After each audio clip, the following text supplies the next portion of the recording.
This is Ag Matters PM from the Iowa Agribusiness Radio Network, brought to you by the Iowa Soybean Association, your daily recap of the information that affects Iowa's farmers, producers, and consumers, right here in the heart of the heartland.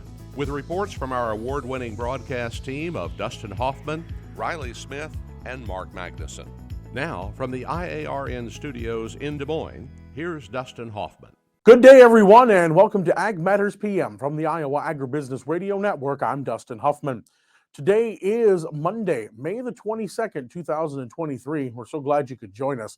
Coming up a little later in this program, I will talk with Skylar Sowder. She is with the Farm Credit Council. She's going to talk to us about the importance of the Farm Bill for rural communities, not just for safety nets and for nutrition assistance. We'll also take a look at that ag weather forecast, and believe me, it's a snooze fest. But first, let's run down those markets. It's time now for the Ag Matters PM Closing Market Summary, your source for market analysis and settlement prices from the day's trade in Chicago, courtesy of the folks at agmarket.net. Well, we're at the end of another trading day, and it's time to turn to Robin Schmahl of agmarket.net. Robin, we're going to go ahead and start with the grains first. What did we see, and what was that main driver today?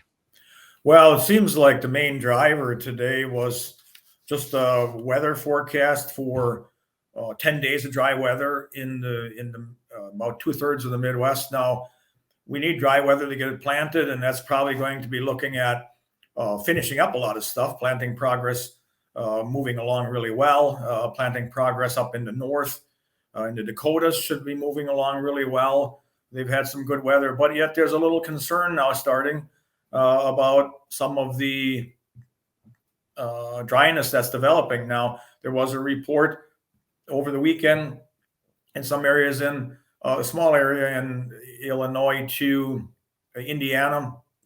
They started talking about a flash drought. One of our other offices reported he planted beans a couple of weeks ago and they're not germinated. They're just sitting in the ground. So I don't know how widespread that is, but that seems to be probably the bigger part of the main driver of the market. Now, we did have good export inspections in corn today, 52.1 million bushels. That was up 5.9 million bushels from last week. But soybeans on the other side were down a little bit. They were at 5.7 million bushels, which is low in the first place, but that was down 1.2 billion bushels from, or million bushels from last week. But soybeans were the driver. I mean, they were the ones that were strong. Now, we did see some export sales overnight from soybean meal. And that was, but yet soybean meal really didn't find a lot of support under the market. At least it didn't follow the soybeans higher like it had been. And wheat exports today were at 15 million bushels. That was up 5.3 million bushels from last week. So when you're looking at these, just the export inspections, corn should have been stronger, wheat should have been stronger, beans should have been more flat, but that certainly was not the case. The laggard today was wheat. That really wasn't seeing much strength at all. And some of that seems to be with Russia maybe looking at a record crop or increasing some of their wheat production. But overall, wheat's been kind of slow in the export market, and I just really didn't want to get anything going today as far as real buying interest. The buying interest seemed to be confined to the corn and soybeans. Now, some of the soybean buyers on the international market are delaying some of their purchases because they still feel that we're going to see some lower prices. And now we're seeing some lower prices decline just recently again in Brazil, and also on the corn. Mato Grosso is starting to harvest some of their corn, but they're seeing some weakening prices as far as the corn is concerned.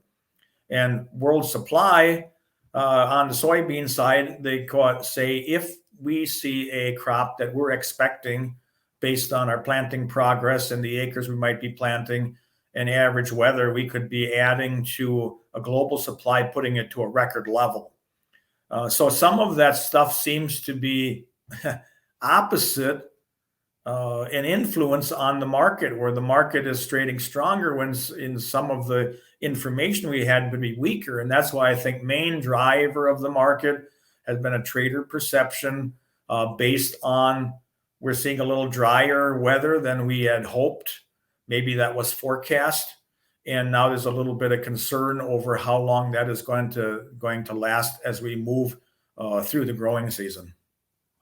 Yeah, weather seemed to be the topic we've been talking about quite a bit, that this probably will be the biggest driver this year, especially after we're looking at getting some crops in the ground. Hopefully we might see a trend line yield for once in this country. Moving over to the livestock side of things, cattle got a pretty, well, it was kind of the report you guys were expecting on Friday, but then we got some more news that kind of threw it for a loop today. How did that play out, and then what did hogs do? Well, I think on the cattle on feed report, yeah, it was a flat report. I mean, but as flat, about as flat as report as you can get. It was similar to the previous one.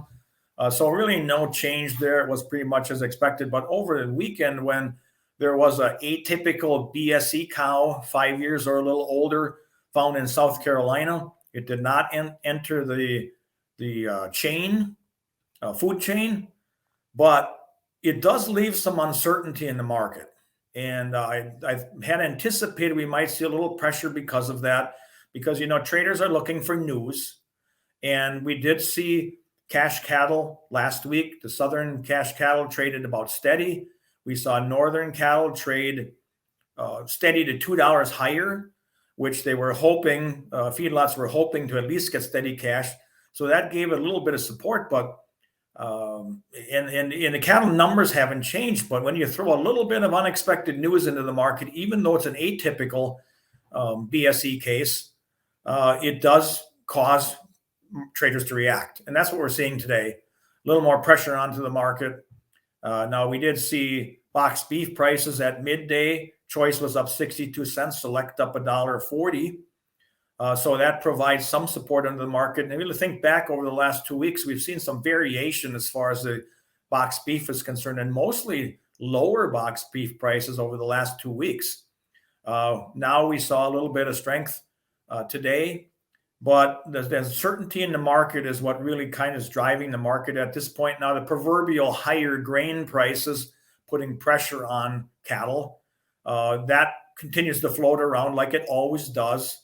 When you see the higher corn prices, higher meal prices relative to the cattle, if they move in the opposite direction, that's generally the proverbial discussion that surfaces. But I think the bigger thing that set the market today was that uncertainty with that atypical BSE and what that could do. Now, the last couple of times we had that, it really didn't do a whole lot, but it just gives traders something to do.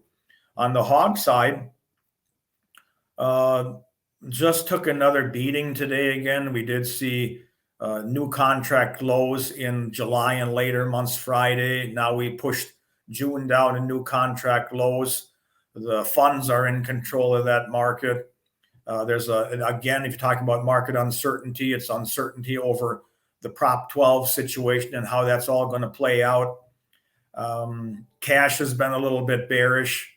The noon report today it showed it down $4.10. I don't think that's where we're going to end the day, because on Friday we actually saw stronger cash, but that was the morning report. But yet the positive aspect of that was cutouts were up $1.30. And the cutouts, I think, are the main driver that we should be looking at, or the push of that market versus the cash. However, cash is very important. Now, the last couple of weeks, we did see strong cash. We saw cash higher about 4 out of the 5 days of the week. So having a little bit of a setback today, I don't think is really the bearish driver of the market. Again, goes back to, like cattle, it's the uncertainty that develops. All right. Well, Robin, you gave us a lot to think about. If folks want to talk about some of their market strategy options with everybody at agmarket.net, what's the best way for them to get in touch? Well, they can call me directly at 877-256-3253, or go to our website, agmarket.net. The 844 phone number is right there listed. You can call in and somebody will be glad to help you. All right, Robin, we thank you so much for the insight, and we'll talk to you again real soon. All right, thank you. Always a pleasure. That again was Robin Schmahl of agmarket.net. Let's run down those numbers. That comes to us courtesy of the folks at Bar Chart. July corn was up 16.5 at 5.71 even. December new crop up 9 1/4 at 5.09.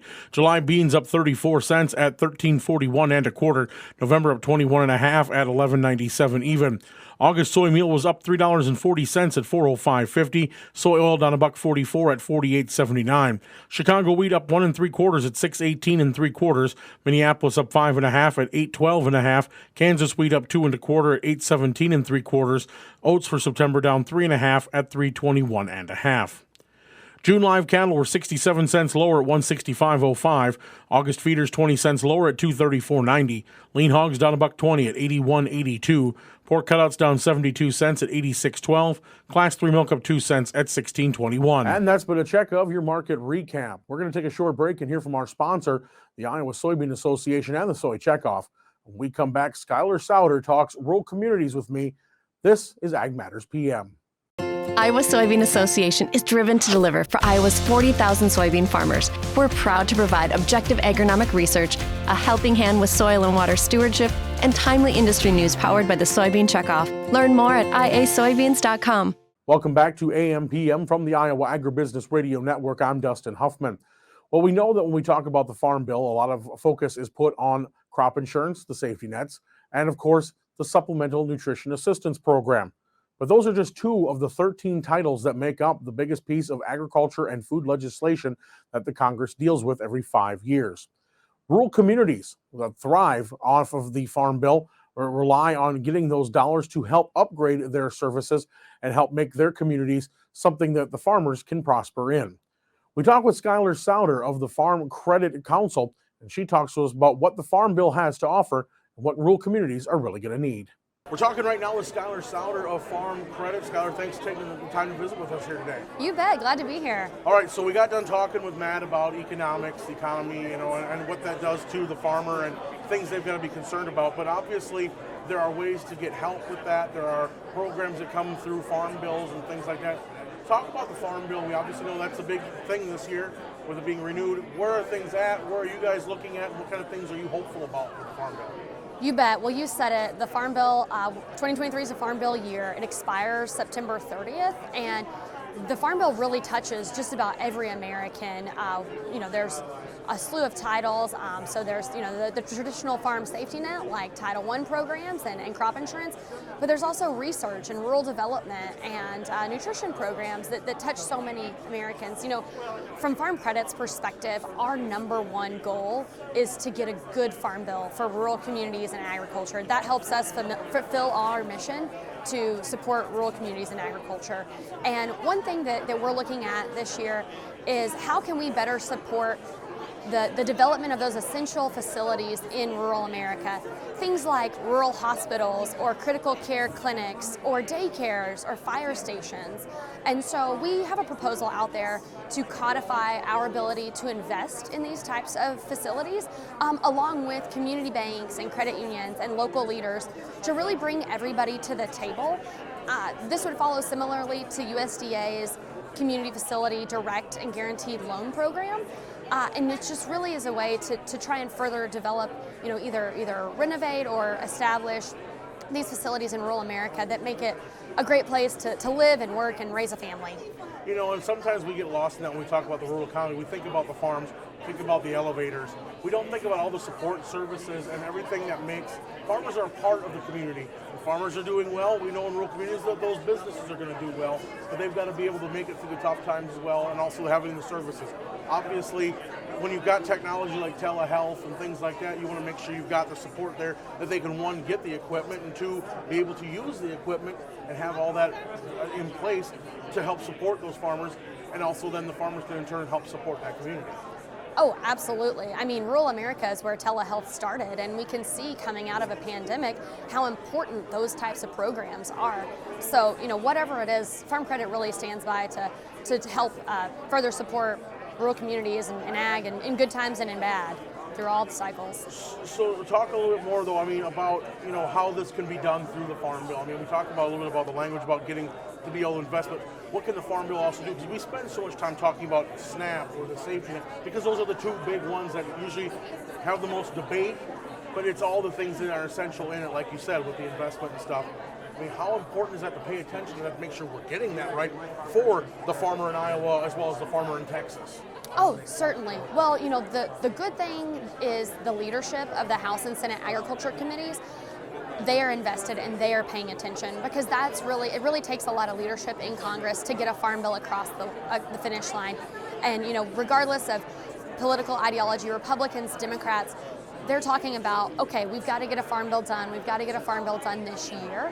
And we really want to stand with them and be part of that coalition that helps get it across the finish line, because it does touch so many lives in rural America and in the U.S. in general.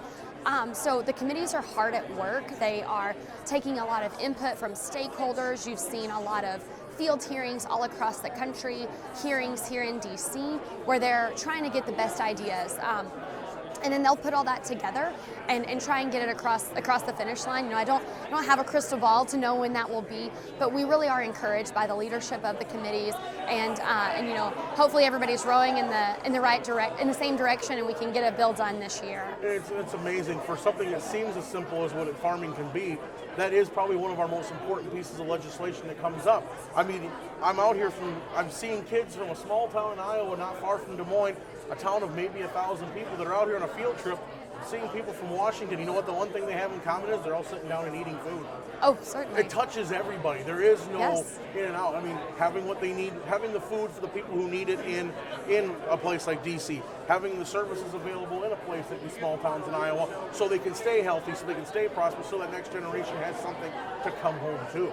Oh, absolutely. And I think that's one reason why Farm Credit is really here to support rural communities, because it needs to be a place that people can go back to. We need to make sure that infrastructure is there, whether that's, rural hospitals or good schools, or, there's so many things that rural areas need. I come from a rural area, and it was a great place to grow up. I want everyone to be able to have that opportunity if they, want to live and thrive in rural America. And we talk about farm credit. We spend a lot of time talking about the operating loans, the things that keep the farmers going. But then again, how does it work for these places that need credit in these communities that need the business and need to be able to keep that going? How is it important for them to get in touch with an organization like Farm Credit to help keep that ball rolling? Yeah, so we do have strict eligibility requirements, but please, it can be really stressful with headlines of a bank in California failing, or Credit Suisse being bought, and in general lending environment being a little uncertain. But Farm Credit's here to help, and so please come and talk to us, and we'll see if we can help you in some way, shape, or form. And you talk about, obviously there's strict requirements, but if for some reason somebody comes and they don't meet those requirements, I'm sure you're also going to get them. You're not going to just shut the door and say sorry. No, you're going to say, hey, this is where you might want to start looking at. Maybe we can get the ball rolling for you to go that direction and put you in touch with them. Oh, certainly. We're here to support rural communities and agriculture in whatever shape that comes. So we're here and happy to help. All right, well, Skylar, we thank you so much for the information. Appreciate it. Thank you so much. That again was Skylar Sowder of the Farm Credit Council here on Ag Matters PM. Let's go ahead and run down that weather forecast. Well, it was a beautiful weekend here in central Iowa. Definitely shaping up to be a beautiful start to the week.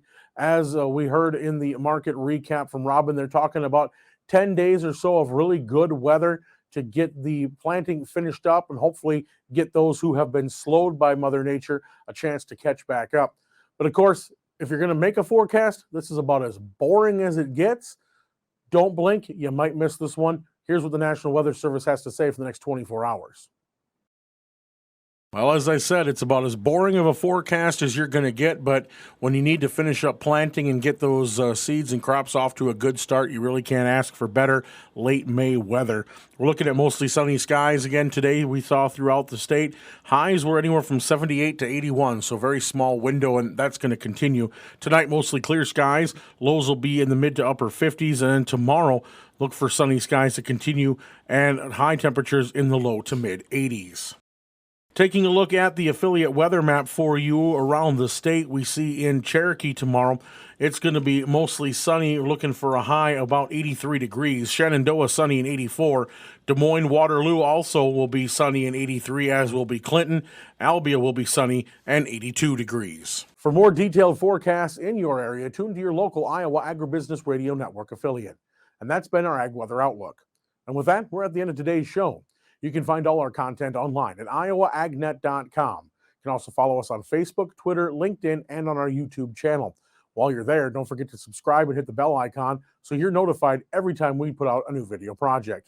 Also, don't forget about our free Twice Daily Market podcasts. You can find those on Google, Amazon, Apple, Spotify, and Podbean. From the IARN studios in Des Moines, I'm Dustin Huffman. For Mark Magnuson and Riley Smith, we thank you for watching. This has been Ag Matters PM.